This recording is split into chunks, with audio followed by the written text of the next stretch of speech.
epic phone pinching. Does anyone know what that is? No.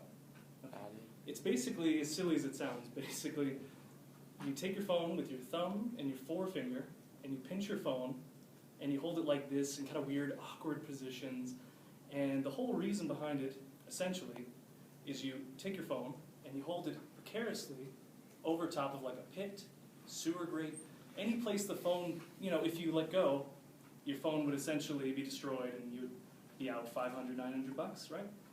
And it's a really bizarre phenomenon, especially on Twitter, because if you go to this hashtag right here, epic phone pinching with capitals, you will see a whole bunch of really, really dumb people. And it's great, because you get to see all of these people taking their very expensive phones, and there's some that are smart enough to oh, don't wreck the phone.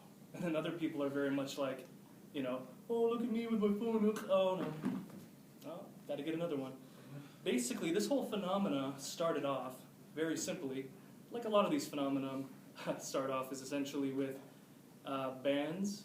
And this particular incident, we had an Ohio-based band called 21 Pilots. And the idea is that during that particular concert back in July, one of them, behind the scenes, while they're waiting for the concert to begin, they were joking around with their phones, like, oh, epic phone pinching, hashtag.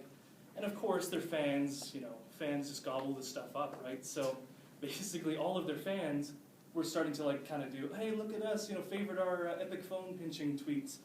And of course, when things start going into the mainstream, people they take the meaning a little more literally. So there's just ridiculous people that have went to the top of 100-story buildings and be like, oh, Great Canyon, down in Nevada, and a whole bunch of really ridiculous places.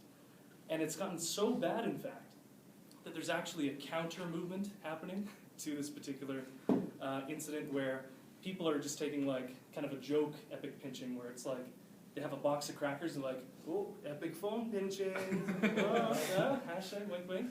So it's really a bizarre phenomena that is just absolutely just blows my mind. I don't know about you guys, but for me, this is kind of like my life is in this thing. And if I was to even I feel sick just holding it just leave it here, sit it down. Don't actually pick it up, let alone doing acrobatic stunts or throwing it around. So for me, protect your phone, don't be dumb, and don't hashtag. Thank you. Thank you. Okay, so I'll be talking about the Kunduz hospital attack and what President Obama had to talk about. So we all know about how the Kunduz hospital was bombed in succession, 15 minutes at first, precision, all the buildings around it were pretty much unharmed, but the hospital was completely destroyed. And then another 50 minutes passed, and then another bombing occurred.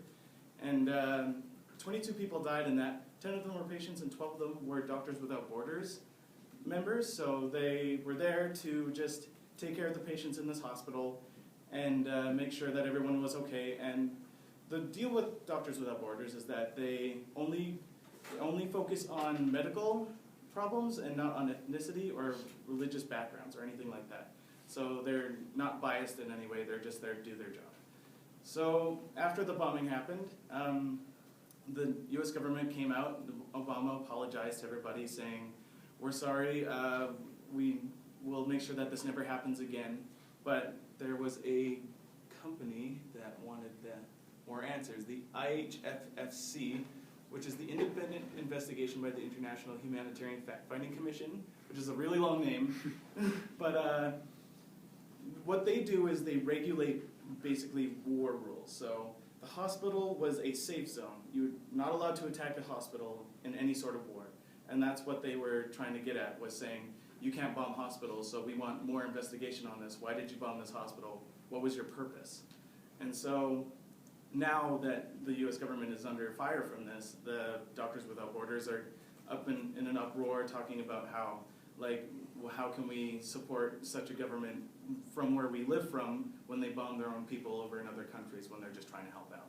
So basically my point is we live in a world where, well actually, the MSF International President said to himself, even war has rules.